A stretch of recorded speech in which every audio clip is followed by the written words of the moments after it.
Should I read this out loud? Okay. How would you describe your leadership style in 3 words? Energetic, down to earth, first principles.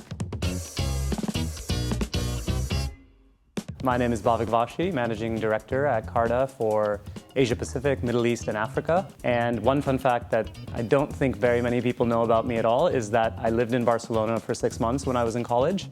And during that time, I was a part-time club promoter. I was known as Bhavik Barcelona.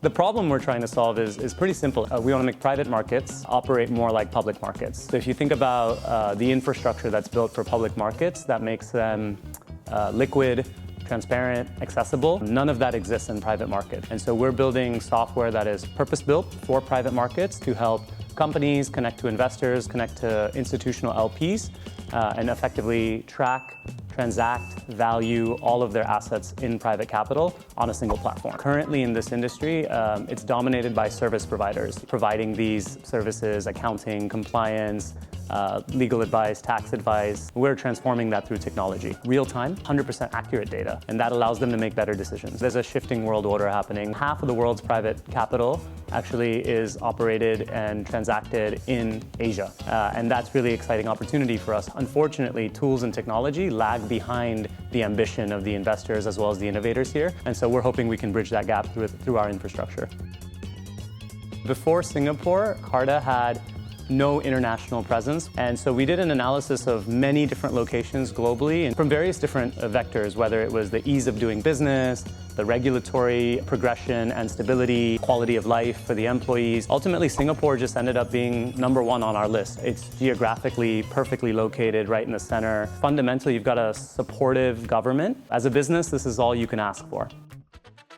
An advantage we availed is obviously to work hand in hand with Singapore itself. As a new company to Asia, what we realized very quickly is credibility matters, relationships matter, and so just having at least one strategic partner behind us was very, very important. We invested in Singapore.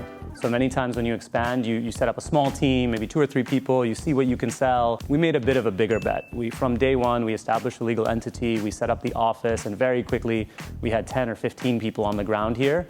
And in just 4 short years, that number is north of 60. So I think it was an early bet we made to invest in the human capital of Singapore, and that's paid dividends in terms of the way that we've been able to acquire and support customers and continue to scale our business. And the business only scales as customers embrace what we're doing and that we have product market fit, and we've been able to double sales, and that fuels most of our investments, really recycling the revenues back into the product, into the R&D org to try to build a better product for our customers. There are many regions in this side of the world that are very exciting, expanding ourselves regionally across Asia Pacific and even the Middle East, Singapore being our hub, but we have spoke offices now in Abu Dhabi, in Sydney, and we're looking at Hong Kong as well.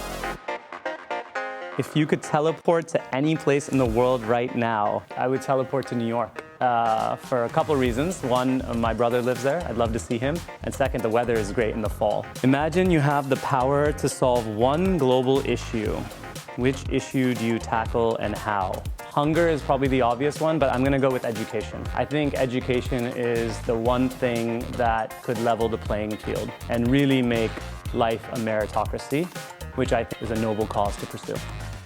Our partnership with EDBI truly has been instrumental. EDBI is also an investor. It is our target customer in a sense. So the feedback that we've gotten from EDBI regarding our products and services, how they may or may not work perfectly in the Asia Pacific market was very useful on day one. But more so than that, of course, understanding the market better, getting connected to key talent, certainly getting connected to potential customers, partners for us. So just the network aspect of it has been really helpful for us as we expand in the region.